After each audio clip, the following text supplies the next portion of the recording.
سید مرتضی علم الہدا کا نام سنا ہے؟ کتنے کا عالم تھے؟ پہاڑ سے وزنی نام ہے. ہاں علم الہدا، ہدایت کا نشان.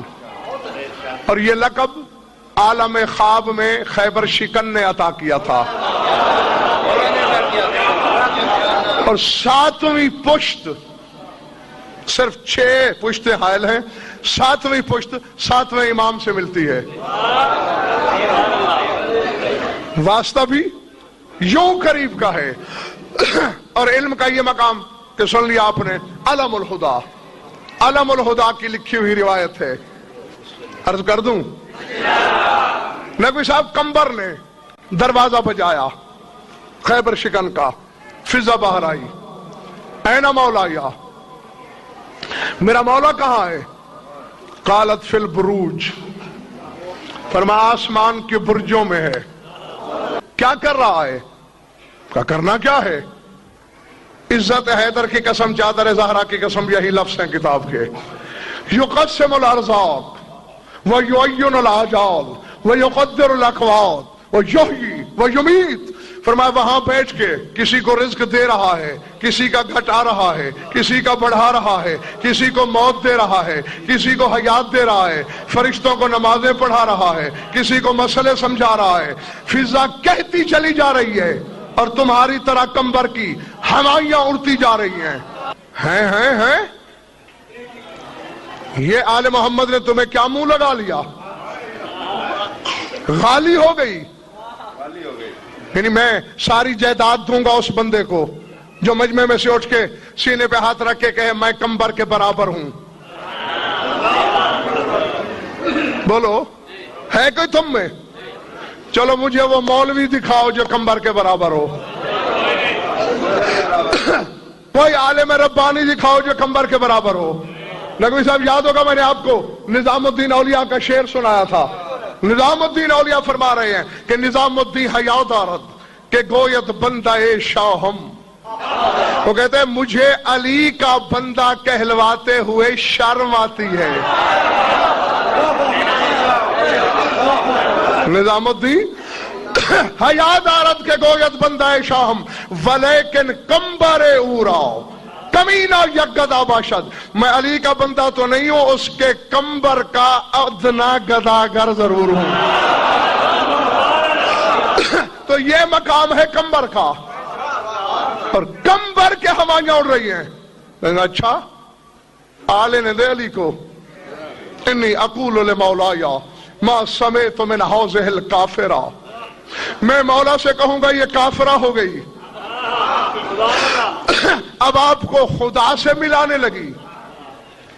مولوی کو بھی تو غضن فرض یہی گلا ہے نا، اللہ سے ملا دیتا ہے. آؤ فیصلہ ہو رہا ہے. کمبر کہہ رہا ہے اللہ سے ملا دیا، جو کام اس کے تھے وہ علی کے ذمہ لگا دیے. پھر ہنستی ہوئی چلی گئی. ٹھیک ہے جب آ جائیں تو شکایت کر لینا.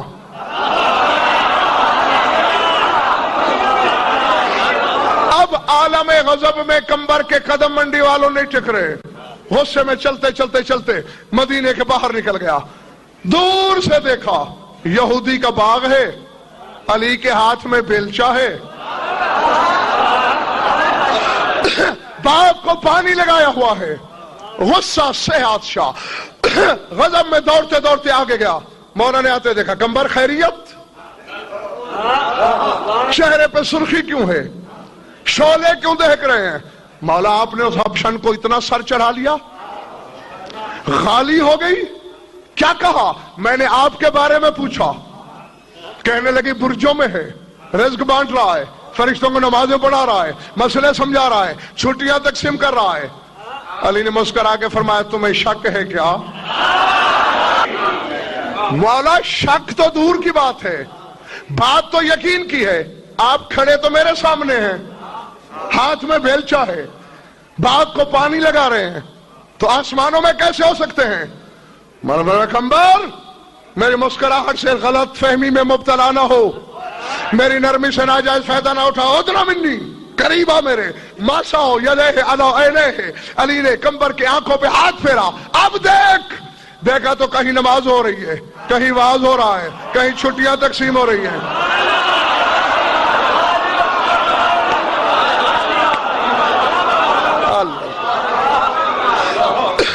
چلے تو نہیں گئے دوستو؟ فوراً قدموں پہ گر پڑا. نہیں، جب تک نہیں جانتا تھا نا. اب یہ ہے میرا ایمان. پہلے معافی بھی ہے، توبہ کی گنجائش بھی ہے. اب جب پتہ چل گیا قدموں پہ گر پڑا، کہا میں نہیں جانتا تو کیا ہے، تو جانے وہ جانے یا کچھ فضا جانتی ہے. وعلیکم السلام آغا جان، میں شاہ زیب بات کر رہا ہوں پاکستان سے. جی جناب. سر میرا سوال یہ ہے کہ نیچر اسرار میں جو خطبہ تحتنجی ہے، معرفت الحجاب ہے، جس میں مولا نے کہا ہے کہ میں ہی خالق ہوں، میں زمین و آسمان کا بنانے والا ہوں، آقا اس کے بارے میں کیا صحیح عقیدہ ہونا چاہیے؟ یہ سب غلات کا ہے بھائی، غلات. یہ سب ملائن غلات کا، غلات کے احادیث ہیں. اچھا، ہم مولا کی فرمودات کے اوپر عقیدہ نہیں رکھ سکتے؟ دیکھیں اہل بیت طاہرین علیہم الصلوۃ والسلام کی جانب سے صحیح احادیث میں یہی ہے کہ جو شخص ہمیں خالق رازق مانے اور غلات میں سے ہیں، ہم ان کو لعنت کرتے ہیں، ہم ان سے برات کرتے ہیں. سمجھ میں آئی نا بات آپ؟ ٹھیک ہے. اگر اس کے ساتھ ساتھ جو تشدد، ایسے کچھ احادیث ہیں جو وہ پرانے زمانے میں غلات ہوتے تھے، وہ غلات احادیث وضع کرتے تھے، اور ان کے کچھ احادیث ہمارے کتب میں، یعنی صحیح کتب میں نہیں ہیں، غیر معروف کتب، غیر مشہور کتب میں داخل ہو گئی ہیں. اچھا، تو ان میں یہی ہے کہ میں خالق ہوں، میں رازق ہوں، میں زمین و آسمان کا بنانے والا ہوں، میں اس طرح کی جملے ہیں. تو یہ سب غالیوں کے ہیں. اہل بیت طاہرین علیہم الصلوۃ والسلام کے صحیح احادیث میں یہی ہے کہ ہم خالق نہیں ہیں، مخلوق ہیں، اور خالق اللہ تعالی ہے، اور رزق ہمارے ہاتھ میں نہیں ہے، خلق بھی ہمارے ہاتھ میں نہیں ہے. سمجھ میں آ رہی بات آپ کو؟ تو اس کو صریح انداز میں نفس کیا، یہ ہمیں اللہ نے ہمیں یہ عہدہ نہیں دیا کہ ہم خلق کریں اور رزق دیں. جی اگر ظہور اور ولادت کے بارے میں جو اکثر بر صغیر میں جھگڑا رہتا ہے کہ حضرت موسی علیہ السلام پہلو میں تھے، صحیح عقیدہ کیا ہے؟ ولادت ہوتی ہے، ظہور ہوتا ہے؟ نہیں، لفظ ولادت یعنی دنیا میں پیدائش، یعنی عربی زبان میں یہ تو احادیث میں بہت ہیں کہ خود ائمہ طاہرین علیہ السلام نے فرمایا کہ رسول پاک صلی اللہ علیہ وسلم کی ولادت ہوئی، امام حسن علیہ السلام کی ولادت ہوئی، امیر المؤمنین علیہ السلام کی ولادت ہوئی. لیکن یہ ہے احادیث میں کہ ائمہ طاہرین علیہ السلام پہلو سے نکلتے ہیں، فرج سے نہیں نکلتے، پہلو سے نکلتے، شرمگاہ سے نہیں نکلتے. ٹھیک ہے نا؟ اچھا، اور اگر آخری سوال یہ ہے کہ تشدد کے بارے میں ہمارا کیا عقیدہ ہونا چاہیے؟ علی ولی اللہ پڑھنا چاہیے یا صرف محمد رسول اللہ پہ اتفاق کرنا چاہیے؟ دیکھیں، میں آپ کی خدمت میں کیا عرض کروں اس مسئلے پہ کہ اگر ہم کلام اہل بیت علیہم الصلوۃ والسلام مانتے ہیں تو کبھی ہم اس کے متعلق تفصیل سے بات کریں گے، لیکن بالاجمال اتنی بات میں آپ سے کہہ دوں کہ اگر کوئی شخص تشہد میں یہ پڑھتا ہے الحمد اشہد ان لا الہ الا اللہ واشہد ان محمد رسول اللہ صلی اللہ علیہ وآلہ وسلم اللہم صلی علی محمد وعلی محمد، یہ مقدار اس کی نماز کی صحت کے لیے کافی ہے، اس سے زیادہ واجب نہیں ہے، اس سے زیادہ واجب. یہ صحیح احادیث میں یہی ہے، اور کوئی صحیح حدیث نہیں ہے کہ آپ تشہد میں جو ہے شہادت ثالثہ پڑھنا واجب ہے. سمجھ میں آ رہی نا بات آپ کو؟ کوئی صحیح حدیث میں نہیں ہے.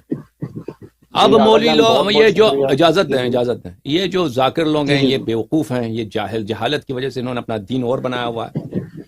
وہ لے کے آتے ہیں شہادت تشہد کی صیغوں میں یہی ہے. کتاب فقہ الرضا، صرف کتاب فقہ الرضا میں یہ ہے کہ اس میں شہادت ثالثہ تشہد میں ہے. اور صحیفہ کاملہ کے بارے میں جو ہے، صحیفہ کاملہ سجادیہ، صحیفہ کاملہ جی صحیفہ کاملہ میں، صحیفہ سجادیہ، صحیفہ کاملہ جو علامہ تقی مجلسی علیہ رحمہ، صحیفہ کاملہ میں سجادیہ میں اس میں ہے، مجھے نہیں معلوم اس کا. میں نے جو دیکھا ہے صرف کتاب فقہ الرضا میں دیکھا ہے کہ اس میں شہادت ثالثہ ہے، لیکن وہ کوئی معتبر کتاب نہیں ہے، وہ غیر معتبر کتاب ہے.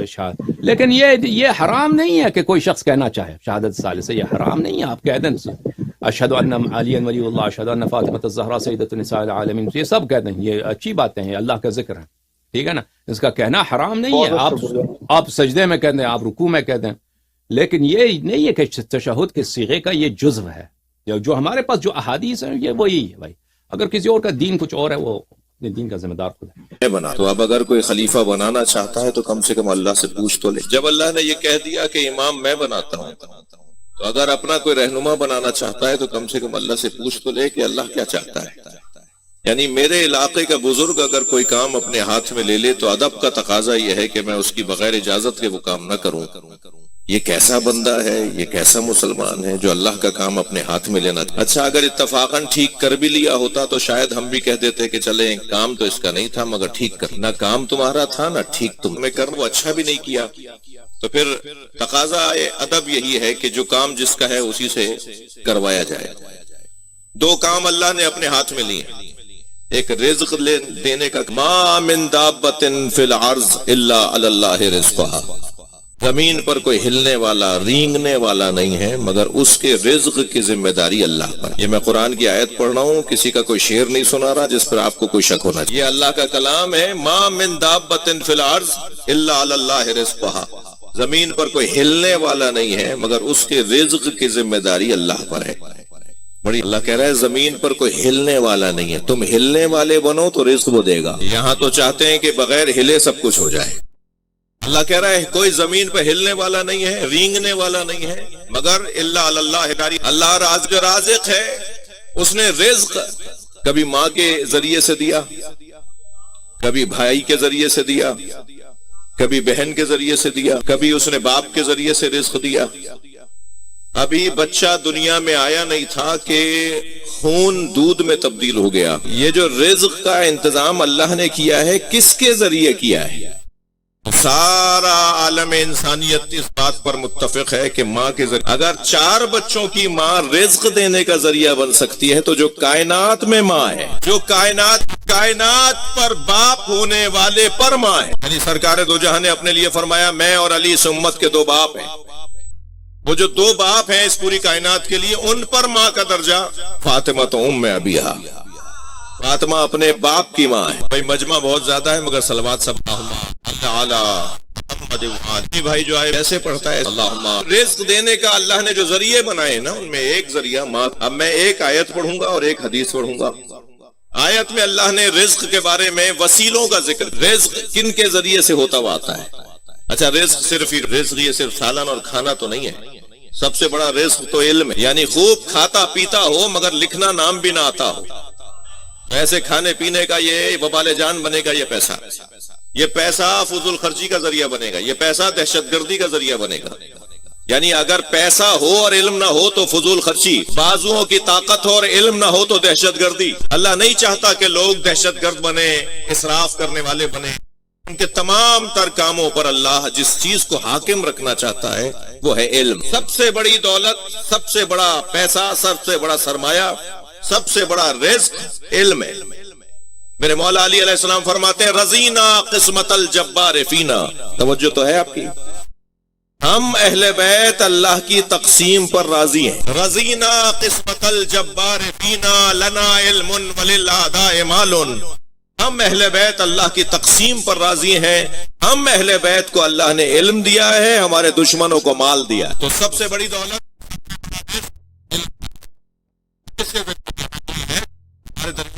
علم. بغیر اہل بیت ہے کہ علم سارا اللہ کا. اچھا اللہ کا علم جن کے ذریعے سے ہوتا ہوا. میرے اپنے الفاظ اگر میں آپ کی خدمت میں ہدیہ کروں، اللہ جب اپنے علم کو کاغذ پر اتارتا ہے تو اسے قرآن نام دیتا ہے، اور جب پیکروں میں ڈھالتا ہے تو اسے محمد اور علی نام دیتا ہے. اللہ کا علم ہے. چلتے پھرتے بولتے ہوئے اللہ کا علم. آپ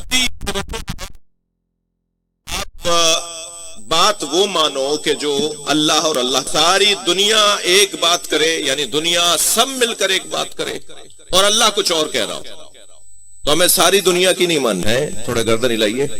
ہمیں اللہ کی بات ماننی ہے. بہت سارے لوگ بہت ساری باتیں کر رہے ہوتے ہیں اور سب مل کر متفقون علیہ بات کر رہے ہوتے ہیں، مگر وہ قرآن کے خلاف ہوتی ہے، مگر وہ نبی کے فرمان کے خلاف ہوتی ہے. تو ہمیں ان لوگ اللہ کی ماننی ہے. نبی ساری دنیا کہتی رہے کہ دیندار لوگ نقصان میں ہیں، دیندار لوگ نقصان میں رہتے ہیں بڑا، مگر ساری دنیا کہتی رہے کہ دیندار نقصان میں ہے. ہمیں تو اللہ کی بات ماننی ہے. اللہ کہہ رہا ہے والعصر ان الانسان لفی خسر الا الذین آمنوا. جو دیندار ہیں وہ فائدے میں.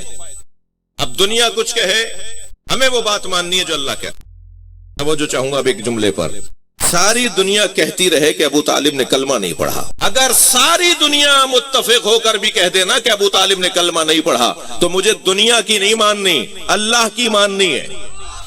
اور اللہ نے سورہ مبارکہ انفال کی 74ویں آیت میں ارشاد فرمایا والذین آواؤ ونصروا، جنہوں نے میرے نبی کو پناہ دی، تھک تو نہیں رہے، والذین آواؤ، جنہوں نے میرے نبی کو پناہ دی، ونصروا، جنہوں نے میرے نبی کی مدد کی، اولئک هم المؤمنون حقا، وہی واقعی مومن ہے۔ صلوات پڑھیں محمد و آل محمد۔ اللہ کہہ رہا ہے جنہوں نے میرے نبی کو پناہ دی، جنہوں نے میرے نبی کو، واقعی مومن وہی ہے۔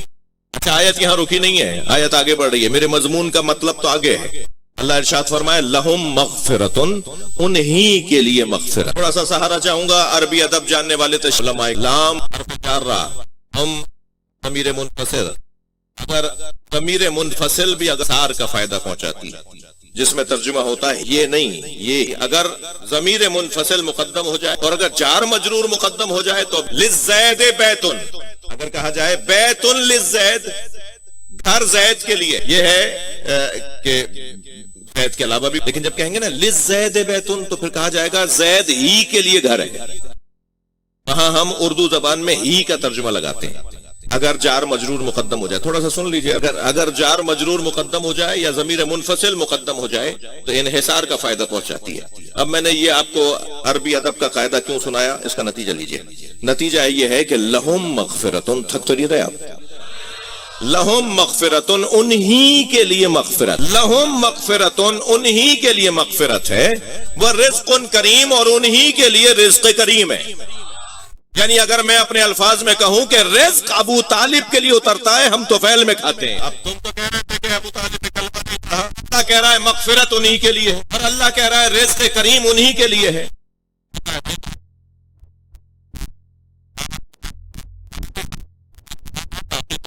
پوری کائنات میں اصلی 14 ہے آیت، آپ توجہ ہے آپ کی، ہم سب تو فعل محمد و آل محمد میں کھا رہے ہیں۔ رزق اس گھرانے کے لیے اللہ اتارتا ہے اور ان کے توفیل میں، گردن ہلا دیجیے گا، رزق انہی کے لیے ہے اور ہمیں ان کے توفیل میں ملتا ہے۔ یہ تو ایک آیت ہوگی۔ حدیث بھی سنا، حدیث بھی بڑی حسین حدیث ہے میرے مضمون کے حوالے۔ میرے مولا سجاد علیہ السلام ارشاد فرماتے ہیں، کیا سجا ہوا قول ہے میرے مولا کا، فرماتے ہیں ان اللہ یقسم ارزاق العباد، گردن ہلائیے بھائی، ان اللہ یقسم ارزاق العباد، اللہ اپنے بندوں کے رزقوں کو معین کرتا ہے، وعلی ایدینا یجریھا، اور ہمارے ہاتھوں جاری کرواتا ہے۔ اب اس نے یہ انتظامات، میرا نام لینا تو ہوندہ ہی کوئی نہیں۔ لیتخذ بعضهم بعضا سخریا، پھر اللہ نے کسی کو زیادہ دیا، کسی کو کم دیا، کسی کو درمیانہ دیا، کسی کو بہت زیادہ دیا، اور پیپر میں ڈال دیا کہ میرے نام پہ خرچ کر۔ زکوٰۃ فرض کر دی اور خرچ کرنے کی ترغیب دے دی۔ زکوٰۃ کا امر تو 10 دفعہ ہے، اقیموا الصلاۃ وآتوا الزکاۃ، یہ 11 دفعہ ہے، اور خرچ کرو خرچ کرو خرچ کرو 82 دفعہ ہے، 82 دفعہ، کہ غریب بھی خرچ کرے، مالدار بھی خرچ کرے، زکوٰۃ سے بڑھ کے خرچ کرے۔ من لم یہتم بامر المسلمین فلیس منا، جس نے میری امت کی دنیا کی ضرورتوں کا خیال نہ کیا وہ مجھ میں سے نہیں ہے۔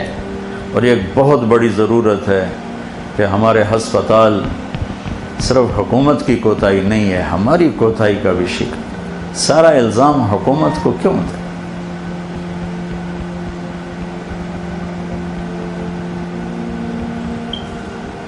اللہ نے ہمیں دل دیا ہے، درد بھی دیا ہے، دکھ بھی دیا ہے، تو اللہ کو مال لگانا پسند ہے، اور خاص طور پر مریض۔ خالی غلطہ مکن دو کو لکھتا آنکھیں ادا ہزار دردہ صبح، ماشاء اللہ ماشاء اللہ ماشاء اللہ ماشاء اللہ، ویسے ہی مذاق کیا، اللہ جزاک خیر۔ اوہو،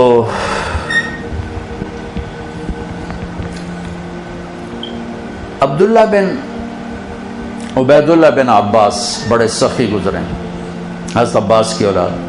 ان سے کسی نے پوچھا آپ نے سے بڑا سخی دیکھا ہے؟ کہنے لگے بہت، یہ صحرا کے بدو سارے مجھ سے زیادہ سخی۔ کہنے یہ کیسے؟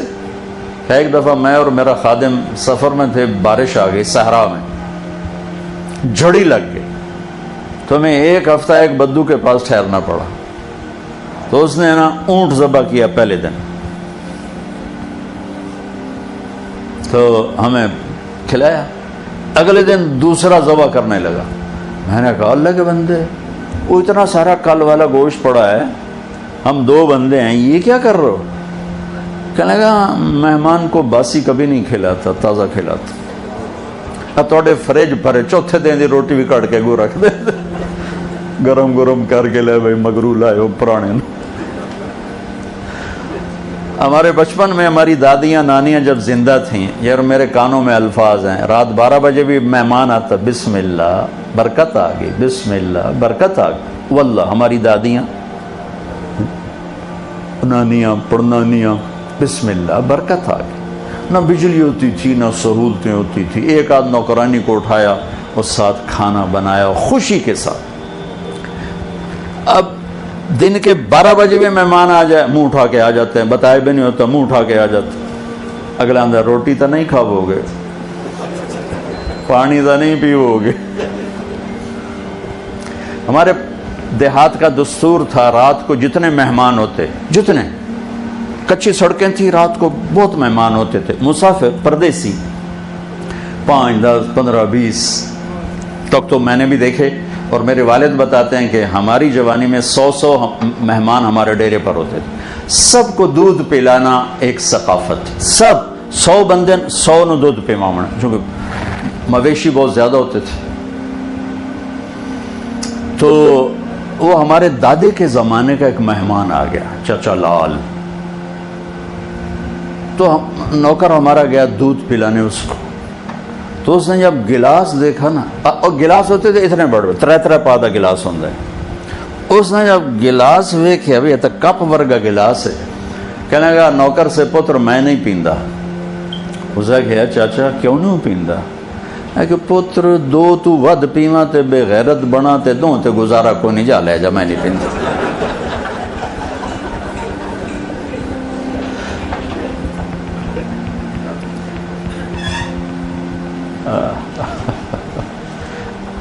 انہوں نے کہا میں مہمان کو بس سے نہیں کھلاتا ہوں. دوسرا ذبح کر دیا. تیسرا دن آیا، تیسرا ذبح کر دیا. 7 دن کہنے کے میں ٹھہرا، اس نے 7 اونٹ ذبح کر دی. پھر ان کو سکھا لیتے ہیں، ان کا تھا ترتیب سکھا لیتے. 8ویں دن بادل کھلے تو تھوڑا نکلا اپنے مال مویشی کے لیے. تو میں نے اپنے نوکر سے کہا خادم تیرے پاس کتنے ہیں؟ کہا جی 300 دینار. 300 دینار میں کو 3000 اونٹ آ جاتے تھے. 300 دینار کہنے کہ جاؤ اس کی بیگم کو دے کے آؤ. تو جب گئے دینے تو انہوں نے کہا کہ ہم مہمان سے کچھ نہیں لیتے، آپ تشریف لے جائیں. تو انہوں نے آ کر بتایا کہ وہ تو کچھ نہیں لے رہے. کہنے لگے ہم اہل البیت ہیں، ہم احسان کا بدلہ رکھتے نہیں، چکاتے ہیں. اگر وہ نہیں لیتی نا، جاؤ اس کے دروازے پہ پھینک کے آ جاؤ. وہ گیا اور ان کے دروازے پہ پھینک کے آ گیا اور فرمانے ہم دونوں چل پڑے. کچھ دور نکل گئے تھے تو پیچھے سے بدو کے نعرے سنائی دیے، رک جاؤ رک جاؤ رک جاؤ. تو اپنے اونٹ کو بھگاتا ہوا آ رہا تھا. قریب آیا تو اس کا سانس پھولا ہوا. کہنے لگا یہ اپنی تھیلی واپس لو. فرمان لگے کیوں؟ کہ میں مہمان نوازی کو بیچا نہیں کرتا.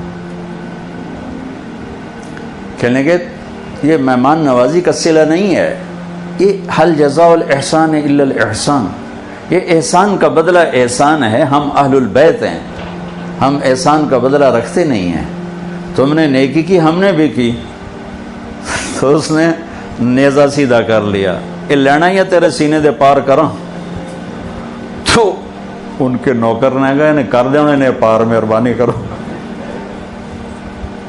تو اسے واپس لے لی، جان بچانے کے لیے واپس لے لیا. فرمان لگے وہ بدو مجھ سے بھی بڑا سخی تھا، اور سارا صحرا بھرا پڑا ایسے سخیوں سے.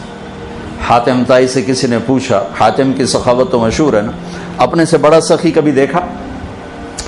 وہ کہنے لگے یہ سارے بدو مجھ سے بڑے سخی ہیں کہ میں ایک بدو کا مہمان تھا نوجوان، تو عرب میں پورا بکرا وہ کر کے نا وہ سجی سا وہ سامنے رکھتے اور سری بھی ساتھ ہوتی. ہمارے یہاں تو سری کو رکھنے کو اچھا نہیں سمجھا جاتا، وہاں سری سردار کے سامنے رکھی جاتی. تو کہنے کو سری کھول کے اس کا جو مغز کھایا تو میرے منہ سے نکلا نعمت دماغ، مغز بڑا مزدار بنا ہے. تو ایک دم وہ بدو اٹھا اور اس نے جلدی جلدی 4 اور سریاں تیار کر کے میرے آگے رکھ، اور ہم نے اس میں نکال کے کھایا، سو گئے. صبح اٹھا تو میں نے دیکھا کہ 4 بکریوں کے سر جدا اور دھڑ پڑے ہوئے. میں نے بدو سے پوچھا یہ کیا کیا ہے؟ کہا آپ کے منہ سے نکلا تھا کہ مغز بڑا بڑھیا ہے، تو میرا جی چاہ میں مہمان کو خوش کروں. کہنے لگے تیرے پاس کتنی بکریاں ہیں؟ کہنے لگا 5. کہا یہ ساری تو نے ذبح کر دی؟ کہا. کہا تو کہاں سے کھائے گا؟ کہا مجھے اللہ کھلائے گا، مہمان کو خوش کرنا ہمارا ہے، ہماری ثقافت. تو سائل نے پوچھا پھر آپ نے اسے کیا دیا؟ تو حاتم نے کہا میں نے اسے 100 اونٹ دیے اور 1000 بکریاں دی. تو سائل نے کہا پھر آپ تو بڑے سخی ہوئے. کہا نہیں میں بڑا سخی نہیں، میں نے اپنے مال میں سے تھوڑا سا اس کو دیا اور اس نے سارا ہی میرے اوپر لگا. وہ تو ہائے نہیں 5 ٹھوک چڑھیاں. میرے بھائی بہنوں، اللہ کو سخاوت پسند ہے، بخل پسند نہیں. احضرت الانفس الشح، اور طبائع میں بخل گھسا ہوا ہے. اور یہ بہت بڑا تقاضا پیش کیا ہے ہمارے بھائی اسلم نے کہ ہمارا ہاسپٹل ہے، ہمارے شہر کا ہاسپٹل ہے، یہاں ہزاروں لوگ روز آ رہے ہیں. اور جو آپ نے فوٹو دیکھی ہیں یہی سارے پاکستان کے ہسپتال. ہم صرف حکومت کو برا بھلا کہتے ہیں، کیوں؟ ہم خود کیوں نہ اس کار خیر میں حصے نے؟ جو میرا رب قیامت کے دن کہے گا میرے بندے میں بیمار تھا تو نے میرا حال ہی نہ پوچھا، مرضت فلم تعدنی، وہ کہے گا یا اللہ تو کہ میں بیمار ہو سکنا، تو تو بے عیب ذات. تو اللہ تعالیٰ فرمائیں گے میرا فلاں بندہ جو بیمار تھا، فلاں مسلم کی قید نہیں، نیک بد کی قید نہیں، کافر مومن کی قید نہیں، فلاں میرا جو فلاں بندہ بیمار تھا، اگر تو اس کا حال پوچھتا تو ایسا تھا جیسے تو نے میرا حال پوچھا.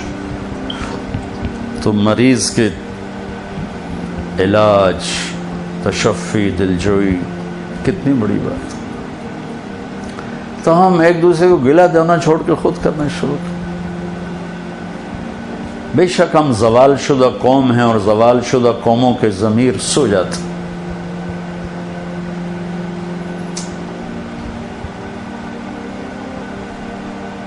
کوئی بڑا ہیوی ناقوس انہیں اٹھائے تو اٹھائے،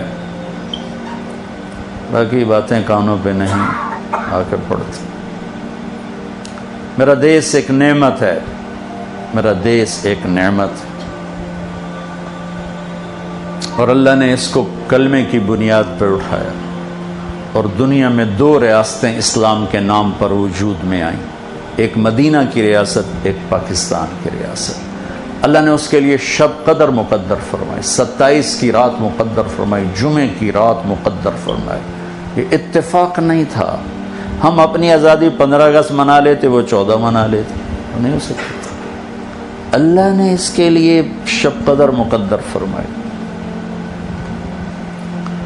اور ساری خامیوں کے باوجود بھی خیر کے بڑے چشمے یہاں جاری ہیں، بڑے چشمے. انہیں جیسے باطل کی سازش سے یہ ملک ایسے پرزے ہو جاتے. کتنے مخلصین ہیں جن کے محنت، کاوش، دعائیں، رونا دھونا، اللہ اس کشتی کو طوفانوں میں چلا رہا ہے. یہ لوگوں کی مدد کرنا اس ملک کی بقا کا ذریعہ ہے. کسی کی دعا کا لگ جانا ہماری بقا کا ذریعہ ہے. اللہ کو بہت پسند ہے سخاوت. محمد رسول اللہ،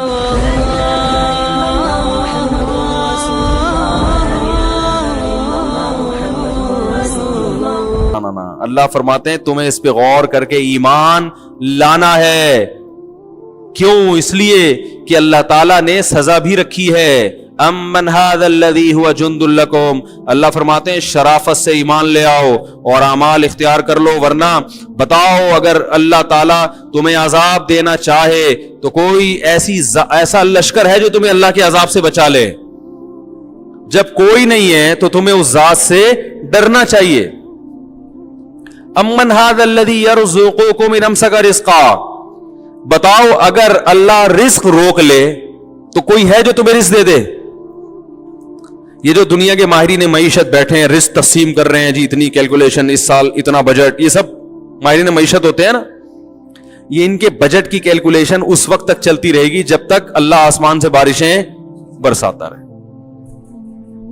جس دن اللہ نے بارش روک لی تو یہ صرف کیلکولیٹر رہ جائیں گے. کیا خیال ہے؟ خالی پیلی کے کچھ بھی نہیں ہوگا، کچھ بھی نہیں ہوگا. تو اللہ فرماتے ہیں امن ھذا الذی یرزقکم ان امسک رزقا، بھلا کون ہے جن ماہرین پر تم اتنا اعتماد کرتے ہو نا، حکومت سے بھی ڈرتے ہیں، ماہرین معیشت بھی بتاتے ہیں یہ معیشت کو کنٹرول کرنے یہ فارمولا. اور بھائی سب سے پہلا فارمولا ہے اللہ کو راضی رکھو. رزق کس کے کنٹرول میں ہے؟ اللہ کے. آپ کہہ سکتے ہیں نافرمانوں کو تو بہت رزق ملتا ہے. اللہ نے یہ نہیں کہا کہ میں رزق روک لوں گا، میں نہیں دوں گا. اللہ نے کہا روک سکتا ہوں میں. کنٹرول کس کا ہے؟ میرا ہے. نہیں روکتا اس لیے نہیں روکتا کہ اس نے سزا کا دن کون سا رکھا ہے؟ آخرت کا. لیکن عقل مند آدمی کے لیے اتنا کافی ہے کہ کنٹرول کس کے ہاتھ میں ہے؟ اللہ کے ہاتھ. اور وہ کلی طور پر رزق نہیں روکتا لیکن جزوی طور پہ روک لیتا ہے. جزوی طور پر، کلی اس لیے نہیں کہ سارے انسانوں کو ہلاک کرنا، یہ اس کی حکمت نہیں ہے، اس کے لیے ایک دن رکھا ہے اس نے. جزوی طور پر رزق روکا جاتا ہے. کس طرح سے؟ فرد واحد سے روک لیا جاتا ہے. آپ نے دیکھا ہوگا سارے اسباب رزق کے موجود ہیں پھر بھی جاب لیس ہو گیا، روڑے ناپتا پھر رہا ہے. کروڑ پتی آدمی تھا، وہ ہے نا تو شاہوں کو گدا کر دے، اشارہ تیرا کافی ہے. بڑے بڑے بادشاہ زیرو پہ آ کے کھڑے ہو جاتے ہیں. سب قذافی کے ساتھ دیکھو کیا ہوا. دنیا کا عیاش آدمی، کروڑ پتی آدمی، پیسہ، حکومت، دولت، اپنی عوام نے پکڑ کے مارا ہے. اس کا جو بیٹا ہے نا شہزادہ، اس کے بارے میں ایک پوری رپورٹ شائع ہوئی تھی، یوٹیوب پہ موجود ہے، آپ دیکھ سکتے ہیں. کیا عیاشی کی زندگی اس کی گزری، دولت، ثروت، دنیا کی ہر چیز، لیکن جو اس کا آخری وقت گزرا ایسی کوٹری میں کہ کھانے کو روٹی پہنچانے والا کوئی نہیں تھا اس کے پاس. یہ اللہ کی عادت ہے، چھینتے ہیں تو چھین لیتے ہیں. اور یہ غیر مسلموں کے ساتھ بھی ہوتا ہے، ہر ایک کے ساتھ. جب چھینتا ہے اللہ تعالیٰ چھیننے پہ آ جائے تو چھین لیتا ہے. تو اور بعض دفعہ اللہ رزق ایسے چھینتے ہیں کہ سب کچھ ہوتے ہوئے بھی انسان کو یہ محسوس ہوتا ہے کہ میرے پاس کچھ بھی نہیں ہے. دیکھو ہمارے نبی صلی اللہ علیہ وسلم کے پاس کچھ بھی نہیں تھا دنیاوی لحاظ سے، مگر آپ سمجھتے تھے اللہ نے ساری دنیا کی دولت سمیٹ کے مجھے دے دی. کبھی نبی نے اپنے لیے زکات مانگی کسی سے؟ کبھی ایسا ہوا کہ بھائی میں غریب ہوں؟ بلکہ فرمایا کہ اپنی آل و اولاد پہ زکات کو حرام کر دیا اپنے اوپر. زکات کا ہم سید پہ زکات نہیں لگتی، سید کو زکات بولو بھائی نہیں دے سکتے، اپنے لیے ناجائز کر دیا. اور اس میں بھی یہ حکمت ہے. ایک حکمت تو یہ کہ آپ نے اس کو اپنی خاندان کے لیے آر سمجھا، اور ایک بڑی حکمت یہ ہے کہ آپ نے زکات کی اتنی ترغیب دی ہے کہ اگر آپ اپنے لیے حلال کر دیتے تو غیر مسلم یہ اعتراض کر سکتا تھا کہ اصل میں اپنے آپ کو غربت سے بچانا مقصد تھا. تو آپ نے اپنی آل اولاد، اپنے رشتہ داروں پر قیامت تک کے لیے زکات کو حرام کر دیا کہ میری اولاد میں غریب بھی ہوگا زکات نہیں لے گا. یہ بھی ایک حکمت ہے کہ تاکہ غیر مسلم یہ نہ کہے کہ یہ اپنے لیے ہے. بھائی کوئی امام صاحب چندہ مانگ رہے ہو، ہاں بھائی دیکھو غریبوں کے فضائل بیان کر رہے ہوں، خود بھی غریب ہوں، بھائی غریبوں کا خیال کیا کرو، خاص طور پہ وہ دیندار ہو تو، خاص طور پہ داڑھی پکڑی ہو تو بہت خیال کیا کرو. تو اب اس کی نیت اپنے لیے نہیں بھی ہوگی تو وہم تو آئے گا نا، یار لگتا ہے کہ آج کل ان کے حالات صحیح نہیں چل رہے. تو اصل میں تو یہ چاہ رہے ہیں کہ خود دے دو، لیکن اب بولتے ہوئے شرم آ رہی ہے تو غریبوں کو آگے کر کے چندہ گیری ہو رہی ہے. میں یس کر رہا تھا، دیکھو ہمارے نبی صلی اللہ علیہ وسلم کے گھر میں 40 دن چولہا نہیں جلتا تھا، 40 دن، مگر اس کے باوجود طبیعت میں کیا ہے؟ غنا. کبھی اپنی امت پر زکات کو کیا، اپنی اولاد پہ زکات کو کیا کر دیا؟ حرام.